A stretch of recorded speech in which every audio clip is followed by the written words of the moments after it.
हाँ जी students, last time ਤੁਹਾਡੇ ਨਾਲ ਸਟੈਂਡਰਡ ਹਾਈਡਰੋਜਨ ਇਲੈਕਟ੍ਰੋਡ ਜੋ ਹੈ ਉਹ ਆਪਾਂ ਡਿਸਕਸ ਕੀਤਾ ਸੀ ਤੇ ਨੈਕਸਟ ਅੱਜ ਆਪਾਂ ਟੌਪਿਕ ਡਿਸਕਸ ਕਰਾਂਗੇ ਇਲੈਕਟ੍ਰੋਕੈਮੀਕਲ ਸੀਰੀਜ਼। ਪਲੱਸ 1 ਦੇ ਵਿੱਚ ਵੀ ਤੁਸੀਂ ਪੜ੍ਹੀ ਹੋਈ ਹੈ, ਸਿਮਿਲਰ ਟੌਪਿਕ ਇੱਥੇ ਵੀ ਹੈ ਸਾਡੇ ਕੋਲ ਪਲੱਸ 2 ਦੇ ਵਿੱਚ ਵੀ। ਸੋ ਡੈਫੀਨੇਸ਼ਨ ਪਹਿਲਾਂ ਇਸ ਦੀ, ਦਾ arrangement of elements in order of increasing electrode potential values is called electrochemical series. ਤੁਸੀਂ ਉਹ ਪਲੱਸ 1 'ਚ ਵੀ ਦੇਖਿਆ, ਹੁਣ ਵੀ ਪਲੱਸ 2 ਦੀ ਬੁੱਕ 'ਚ ਦੇਖ ਸਕਦੇ ਹੋ ਤੁਸੀਂ। एक इलैक्ट्रोकैमिकल सीरीज़ है जिस दे विच ई नोड वैल्यूज़ जो है डिफरेंट इलैक्ट्रोड्स ਦੀਆਂ गिवन ने। नीचे तो उपर तक जो आप जाने हैं तो इलैक्ट्रोड ई नोड वैल्यू जो है वो नीचे तो उपर तक जाने इनक्रीज़ होंदी जाती है। सो ये इलैक्ट्रोकैमिकल सीरीज़ उस तरह ही फिर दसिया है कि एलीमेंट्स का एक अरेंजमेंट है जिहदे विच उन्हां दी इलैक्ट्रोड पोटैंशियल वैल्यू जो है वो इनक्रीजिंग ऑर्डर दे विच हुंदी है। सो इसनूं इलैक्ट्रोकैमिकल सीरीज़ कहने आपां।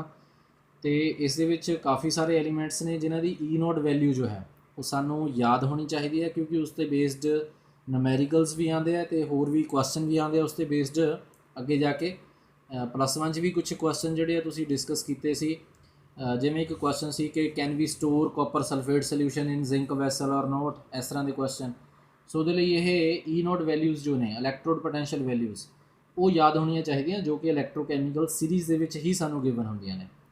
सो ये बहुत इंपॉर्टेंट टॉपिक है तो इलैक्ट्रोकैमिकल सीरीज़। तो नैक्सट टॉपिक है applications of electrochemical series. इहदी applications कि कित्थे कित्थे एप्लीकेबल होंदी है ये।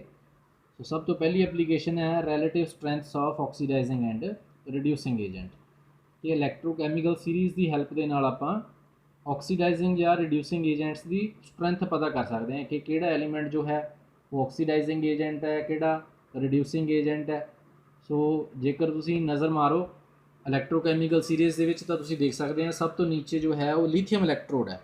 ਲੀਥੀਅਮ जो है वो सब तो स्ट्रोंगेस्ट रिड्यूसिंग एजेंट होंदा है।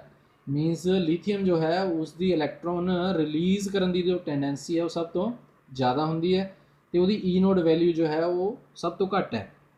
इस तरह जेकर तुसीं सब तो टॉप ते देखो इलैक्ट्रोकैमिकल सीरीज़ ਦੇ ਵਿੱਚ बुक च कढ़ के देख लेना तुसीं, प्लस 1 च भी है।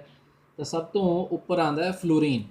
तो फ्लोरीन जो है सब तो स्ट्रोंगेस्ट ऑक्सीडाइजिंग एजेंट है। मीनस उसकी इलैक्ट्रॉन असैप्ट करने की टेंडेंसी सब तो ज़्यादा होंदी है। सो ये सानू इलैक्ट्रोकैमिकल सीरीज़ तो ही पता चलता है। सो लिखे भी हुए थे with the help of electrochemical series we can predict होंदा फाइंड आउट पता करना the relative strengths of oxidizing and reducing agents. From that series, it has been noticed that fluorine is the strongest oxidizing agent and lithium is the strongest reducing agent. So ये चीज़ जो है सानू इलैक्ट्रोकैमिकल series तो ही पता चलती है। Next दूजे number पर calculation of the EMF of the cell. EMF या सैल पोटैंशियल, इसका फार्मूला तुसीं पढ़िया सी, E nought cell is equal to E nought cathode minus E nought anode. ਹੁਣ ਇਹ ਕੈਥੋਡ ਤੇ ਐਨੋਡ ਜਿਹੜੇ ਨੇ ਇਹ ਜੋ ਵੀ ਸਾਨੂੰ ਗਿਵਨ ਹੋਣਗੇ ਉਹਨਾਂ ਦੀਆਂ ਜੋ ਈ ਨੋਡ ਵੈਲਿਊਜ਼ ਨੇ ਉਹ ਸਾਰੀਆਂ ਇਲੈਕਟ੍ਰੋਕੈਮੀਕਲ ਸੀਰੀਜ਼ ਦੇ ਵਿੱਚ ਹੀ ਗਿਵਨ ਹੁੰਦੀਆਂ, ਜਿਵੇਂ ਤੁਹਾਨੂੰ ਹੁਣੇ ਦੱਸਿਆ ਮੈਂ।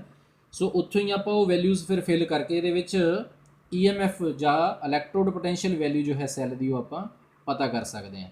ਲਿਖਿਆ ਵੀ ਹੋਇਆ from this formula by putting the standard electrode potential values of cathode and anode we can calculate the cell potential of the cell, and these standard electrode potential values are given in electrochemical series.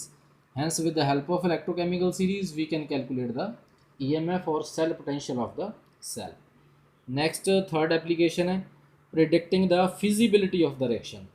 Feasibility means reaction किस direction च जा रहा, कि जो substance जो reducing agent का काम करती है, रिड्यूसिंग एजेंट जो किसी दूजी सबस्टांस ਨੂੰ रिड्यूस करता मीनस सबस्टांस ਜਿਹੜੀ ਦੂਜੀ ਨੂੰ ਇਲੈਕਟ੍ਰੋਨ ਦੇ ਸਕਦੀ ਹੈ, ਆਪਣੇ ਇਲੈਕਟ੍ਰੋਨ ਲੂਜ਼ ਕਰਕੇ ਦੂਜੀ ਨੂੰ ਇਲੈਕਟ੍ਰੋਨ ਦੇ ਦੇਵੇ ਜਿਹੜੀ, ਉਹ ਰਿਡਿਊਸਿੰਗ ਏਜੰਟ।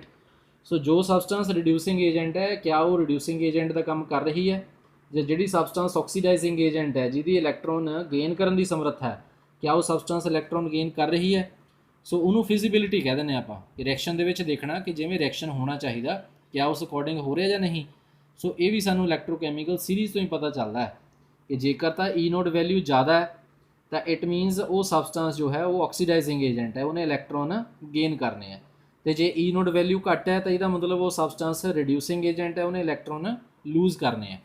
ਸੋ ਲਿਖਿਆ ਹੋਇਆ ਇੱਥੇ with the help of electrochemical series we can predict the feasibility of a redox reaction by knowing the E node values of the two electrodes।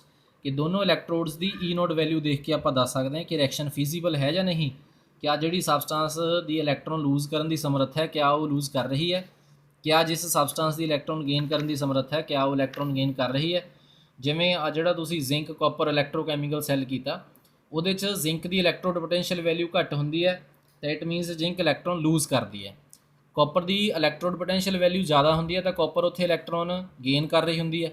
It means ਉਹ ਰਿਐਕਸ਼ਨ ਫੀਜ਼ੀਬਲ ਹੈ। ਪਤਾ ਚੱਲ ਗਿਆ ਸਾਨੂੰ ਕਿ ਇਹਦੀ ਈ ਨੋਡ ਵੈਲਿਊ ਘੱਟ ਹੈ, ਇਹਨੇ ਇਲੈਕਟ੍ਰੋਨ ਲੂਜ਼ ਕਰਨੇ ਹੈ, ਇਹਦੀ ਈ ਨੋਡ ਵੈਲਿਊ ਜ਼ਿਆਦਾ ਹੈ, ਇਲੈਕਟ੍ਰੋਨ ਗੇਨ ਕਰ ਰਹੀ ਹੈ। ਜੇ ਰਿਐਕਸ਼ਨ 'ਚ ਬਿਲਕੁਲ ਇਸੇ ਤਰ੍ਹਾਂ ਹੋ ਰਿਹਾ ਹੋਵੇ ਤਾਂ ਇਟ ਮੀਨਸ ਰਿਐਕਸ਼ਨ ਫੀਜ਼ੀਬਲ ਹੈ। ਸੋ ਲਿਖਿਆ ਵੀ ਹੋਇਆ in general a redox reaction is feasible only if the species which has higher reduction potential is reduced, that is accepts the electrons, and the species which has lower electrode potential value is oxidized, that loses the electrons, otherwise a redox reaction is not feasible। otherwise redox reaction feasible नहीं ਹੁੰਦਾ।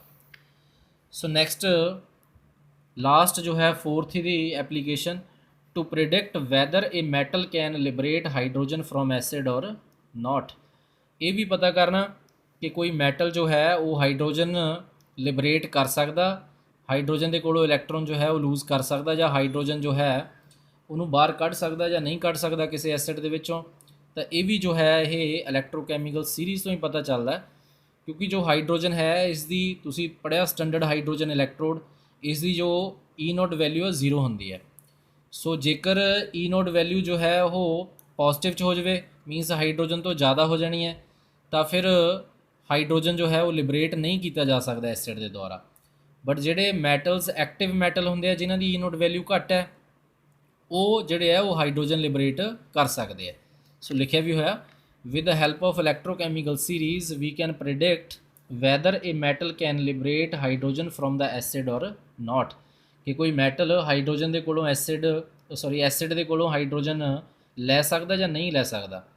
In general only those metals can liberate hydrogen from the acid which have negative E note values. दस्या तुहानूं कि जिन्हां दी ई note value negative होनी है, मतलब hydrogen तो घट होनी है, उही जिहड़े ने एसिड के कोलों हाइड्रोजन नूं लै सकते हैं।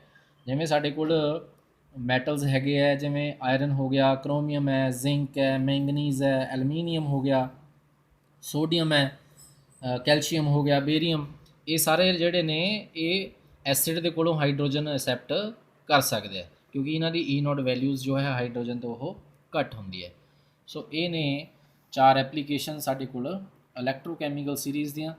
ते नैक्सट टॉपिक जो है तुहाडा नैक्सट वीडियो दे विच आपां डिस्कस करांगे। Thank you.